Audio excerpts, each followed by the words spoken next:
US के elections बिल्कुल आखिरी चरण में आ गए हैं और ऐसे में जो सर्वेज आए हैं उन्होंने यूएस से लेके इजराइल तक में लोगों की नींद को उड़ा दिया। ऐसा मैं इसलिए कह रहा हूं कि डोनाल्ड ट्रंप को ये सर्वेज बहुत अच्छी कंडीशन में नहीं दिखा रहे हैं और इन सर्वेज के हिसाब से, इन पोल्स के हिसाब से डोनाल्ड ट्रंप चुनाव हारते हुए दिख रहे हैं। मैं आपको सर्वेज भी दिखाऊंगा। और ये यूएस का इलेक्शन जो होता है, अमेरिका का इलेक्शन जो होता है, वो इजराइल के लिए बड़ा महत्वपूर्ण होता है। इजराइल पे कोई सैंक्शन लगेगा या इजराइल को आज़ादी मिलेगी, इजराइल अपनी दादागिरी आसानी से कर सकेगा, अपने नरसंहार के जो काम है वो कर सकेगा, या उसको परेशानी होगी, इस सब का दारोमदार टिका होता है यूएस के इलेक्शन रिजल्ट्स पे। इजराइल में एक तरह से जो कैंपेन चल रहा है सोशल मीडिया के जरिए, वहाँ यहाँ तक कि मैं आपको बिलबोर्ड्स दिखाऊंगा जो तेल अवीव में लगे हुए हैं, वो सब कुछ ट्रंप के समर्थन में है। इसका मतलब साफ है कि इजराइल चाहता है कि ट्रंप सत्ता में आए। लेकिन आप ये पोल्स देखिए, जिन पोल्स की मैं बात कर रहा था, ये चार्ट है, और जो नीले रंग का पोर्शन है वो कमला हैरिस का है, और कमला हैरिस 47% वोट्स के हिसाब से लीड कर रही हैं इन सर्वेस के में। और डोनाल्ड ट्रंप जो है वो लाल जो कलर से इसमें दिखाया गया है वो 44% है। 3% का स्विंग है, और 3% का स्विंग जो लोग यूएस इलेक्शंस को समझते होंगे, बहुत बड़ा स्विंग होता है। 1 से 1.5% पे फैसले हो जाते हैं। ऐसे में 47% का कमला हैरिस का होना और 44% पे चला जाना डोनाल्ड ट्रंप का, ये यूएस में जो भी रिपब्लिकन्स हैं, जो ट्रंप समर्थक हैं, जो उनकी पार्टी से हैं, उनके लिए तो चिंतनीय है ही, लेकिन इजराइल में भी बहुत ज़्यादा चिंता का विषय है। वो क्यों है मैं आपको दिखाता हूँ। ट्रंप ने ये बयान भी दिया है इसके ऊपर कि the polls are lies, I will win the election. मतलब ट्रंप भी इन पोल्स को देख रहे हैं और साफ तौर पे वो ये कह रहे हैं अपने जो उनके कार्यकर्ता कह लीजिए, या उनके समर्थक कह लीजिए, या उनके मतदाता कह लीजिए, उनको अपने पास इंटैक्ट रखने के लिए कि वो ये पोल्स जो हैं ये सब झूठ हैं और वो इलेक्शन जीत रहे हैं। ऐसा उन्होंने कहा। मैंने क्यों कहा इजराइल को झटका लगा, क्योंकि इजराइल में दुआएं हो रही हैं। ये एक इजराइल दी जो है वो एक प्रेयर है जिसके अंदर डोनाल्ड ट्रंप की प्रेसिडेंसी के लिए दुआ की जा रही है, प्रार्थना की जा रही है। और इसमें लिखा है Israelis praying for victory for president Trump this morning from the ancient Jewish tabernacle of Shiloh. तो ये एक बहुत ऐतिहासिक जगह है यहूदियों के लिए, जिस जगह पे डोनाल्ड ट्रंप के इलेक्शन जीतने की दुआएं मांगी जा रही हैं। और सिर्फ इतना ही नहीं है, बल्कि ये तेल अवीव का जो सेंट्रल तेल अवीव का इलाका है उसमें ये होर्डिंग्स लगे हुए हैं इलेक्ट्रॉनिक, इजराइल वोट्स ट्रंप। भले इजराइल ट्रंप को वोट नहीं कर सकता हो, लेकिन वहाँ पर एक संदेश दिया जा रहा है कि इजराइल वोट्स ट्रंप, मतलब इजराइल ट्रंप के साथ खड़ा है और इजराइल ट्रंप को वोट डालता है।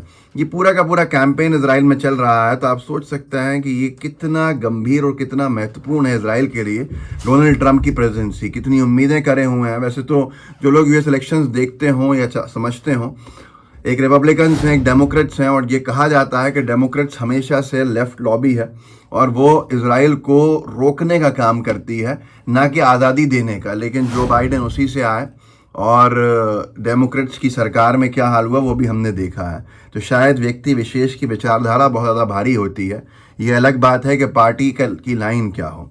जो बाइडेन की पार्टी की लाइन शायद इजराइल को इतनी छूट देने की ना हो, लेकिन उन्होंने क्या किया सबके सामने। यार ये थोड़ा बाहर चला गया, मैं दोबारा वापस आता हूँ टॉपिक के ऊपर।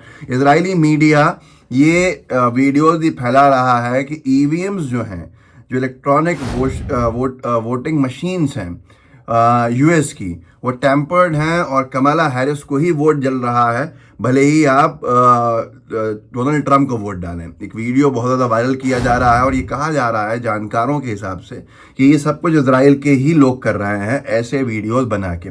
उस वीडियो को आप देख लीजिए।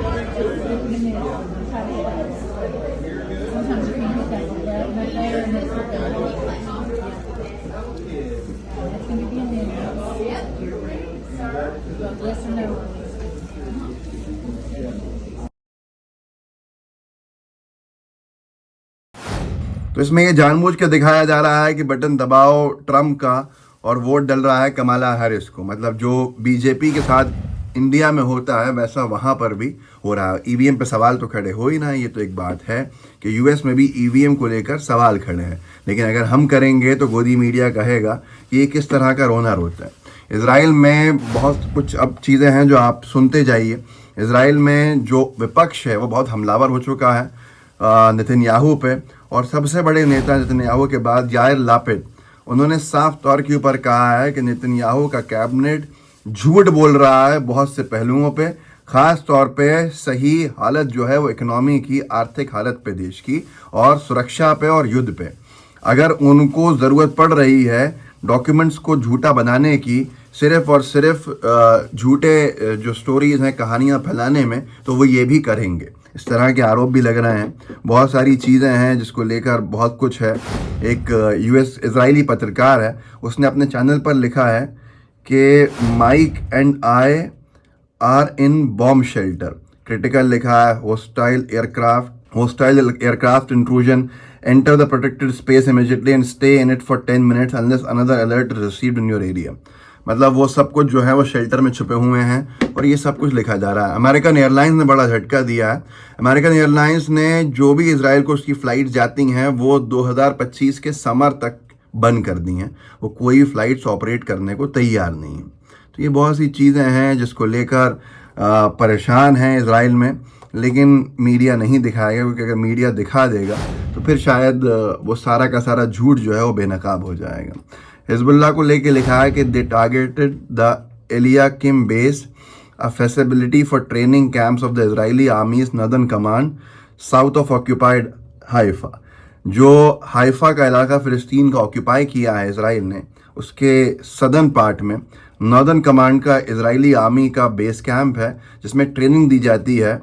उसको वन वे अटैक ड्रोन से दागा गया है, जिसका वीडियो भी है।